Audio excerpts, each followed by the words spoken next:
So it's a bit of a grey, rainy day. However, we're at Stanmore Station and it's time to do secrets of the Jubilee line.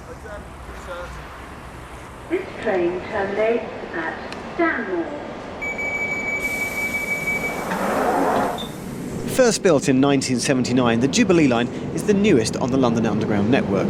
It was extended 20 years later in 1999, and although it only has just 27 stations, it's the Tube's third busiest line in terms of number of passengers. Stanmore used to have 2 platforms, but so as to increase the total number of trains running in service, a new third platform had to be built. But as it's a terminus station, you always head directly to the correct platform for the next departing train, and this means that you never use this. That waiting room there on platform 3, which I think is the Tube's most pointless waiting room, because I've never seen anybody waiting in it.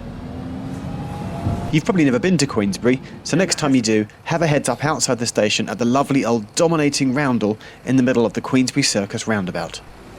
Between Wembley Park and Finchley Road, the Metropolitan line runs alongside the Jubilee, which means at some stations, such as here, Willesden Green, you can see old abandoned Metline platforms, where the trains no longer stop. They used to. You can also see where the Metropolitan is still controlled by signals, and the Jubilee, well, their signals are no longer in use. But the biggest clue of all that Metropolitan line trains used to stop along here is at our next stop. So we're at Kilburn Station, and one of the things that I've always tried to do on these secret videos is point out things which the commuter with his head down might otherwise miss. For example, how many times have you been here and never looked up and seen the amazing bridge which references the Metropolitan Railway?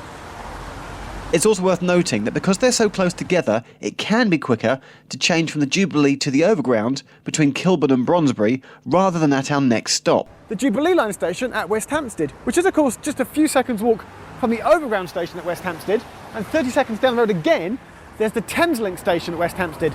And there is a proposal, I've seen the plans, to link the Overground and the Thameslink together via footpath. Moving on, and I was getting excited because we were going to one of the stations which I genuinely have a little bit of love for. And I love St John's Wood for 2 reasons. The escalators of this beautiful old dark colour. And check out this, the way out sign and the uplighters. It's lovely. There's even a Beatles-themed coffee shop here to cater for the passing trade to the nearby Abbey Road studios. Before 1999, the Jubilee line used to terminate at Charing Cross, and there are 2 sets of doors within the station, some at the bottom of the Northern Line escalators, and here, just along the corridor from the top of the Bakerloo line platforms, where the doors lead through down to where the Jubilee line platforms still are today. And onto the Jubilee line extension, or the JLE as it's known. All the new stations here have platform edge doors. Here, we see them at Westminster. You can't help but wonder, how the hell did they build this station with 17 escalators? It's just amazing. And hang on, is there a small government conspiracy going on here? Westminster's a very complicated and busy station, and there's 6 entrance and exits at street level. But did you know if you follow the signs to number 3 and to the Houses of Parliament, there's actually a secret revolving door here which takes you into Portcullis House, which in turn leads you into the Houses of Parliament. I'll get you with this next fact. No, it's not the thing that here at Canary Wharf commuters queue up nicely during rush hour, or that at platform level these are the largest roundels that you can find. No, it's this. I've got to talk in hushed tones now for the pièce de résistance. This is it. This is the best thing about the Jubilee line. The secret cinema at Canary Wharf Station. It's called the Canary Wharf Screen. It's an Art on the Underground project, where if you come down the back of the station, they show movies. Here's a good one.